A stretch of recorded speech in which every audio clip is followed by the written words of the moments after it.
کل کی دو خبریں ہیں، ایک خبر پرسوں کی اور ایک کل سے۔ ایک خبر یہ ہے کہ ایک سیکیورٹی گارڈ کے ساتھ ایک چیک پوسٹ پہ کرنل صاحب کی بیوی نے جو گفتگو کی وہ ویڈیو بڑی وائرل ہوئی اور اس پہ بہت تنقید کر رہے ہیں لوگ۔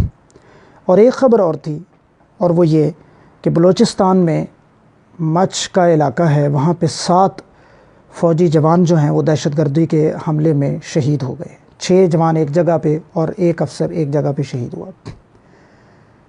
بات یہ ہے کہ کسی ایک واقعے کو بنیاد بنانا، جو واقعہ، میں آج اس واقعے پہ بات نہیں کرنا چاہتا، میں ہمیشہ سے میری ایک سوچ رہی ہے کہ بدقسمتی سے ہمارے ہاں ہر شخص پروٹوکول چاہتا ہے، اور وہ چاہتا ہے کہ فوری اس کا جو عہدہ ہے اسے ثمرات ملنے شروع ہو جائیں۔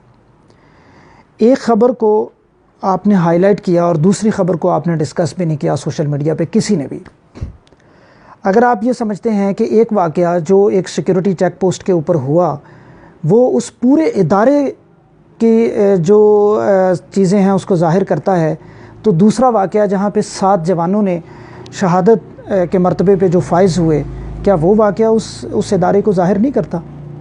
کسی بھی ادارے میں، کسی بھی جگہ تمام چیزیں اچھی نہیں ہوتیں اور تمام چیزیں بری نہیں ہوتیں، لیکن میں جانتا ہوں ہاسپٹل میں ہوتے ہوئے آپ بھی بہت سے لوگ جانتے ہوں گے کہ ہم میں سے کون سا شخص ہے جو پروٹوکول کے لیے بات نہیں کرتا اور جو آتے ہی دوسرے پر چڑھ دوڑنے کی بات نہیں کرتا۔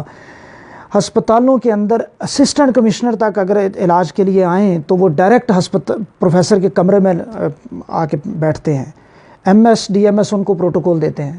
ہسپتال میں کسی کا کوئی گارڈ واقف ہو، کوئی ایکس رے ٹیکنیشین واقف ہو، وہ آؤٹ ڈور کی لائن میں کھڑے ہونا جو ہے، آؤٹ ڈور مریضوں کی لائن میں کھڑے ہونا اپنی توہین سمجھتے ہیں۔ مجھے آپ ایک بات بتائیں، آپ اب میرے بڑے دوست ہیں جو افسر ہیں، آپ خود سوچ لیں، کیا آپ کبھی کسی سرکاری ہسپتال کی لائن میں کھڑے ہوئے ہیں؟ کبھی بھی نہیں۔ بہت عرصہ پہلے ایک دفعہ ایک واقعہ ہوا تھا، پیپلز پارٹی کے نیّر بخاری صاحب نے تھپڑ مارا تھا ایک سیکیورٹی گارڈ کو اسلام آباد، شاید پنڈی میں کورٹ کے باہر۔ اس وقت میں نے یہ کالم لکھا تھا کہ ہم میں سے ہر شخص ہم میں سے پروٹوکول کے خلاف بات کرتا ہے، اس طرح کے عوامی رویوں کے خلاف بات کرتا ہے، لیکن بدقسمتی سے ہر شخص رات کو وہی افسر بننے کے خواب دیکھتا ہے جس کو اس طرح کے پروٹوکول مل رہے ہوتے ہیں۔ تو میرے خیال میں اپنے اندر سے اس چیز کو ختم کریں، نہ کہ ایک چھوٹے سے واقعے کو بنیاد بنا کے بہت ساری چیزوں اور ایک ادارے کے اوپر تنقید شروع کر دینا۔ ہزاروں مائیں ہیں، ہزاروں بیٹیاں ہیں، بیویاں ہیں، بہنیں ہیں، جن کے سہاگ، جن کے بیٹے، جن کے بہن بھائی جو ہیں وہ جنہوں نے شہادت کے مرتبے پہ فائز ہوئے ہیں، ان کو دکھ ہوتا ہے اس طرح کے کیمپین سے اور اس طرح کے پروپیگنڈے سے۔ شکریہ۔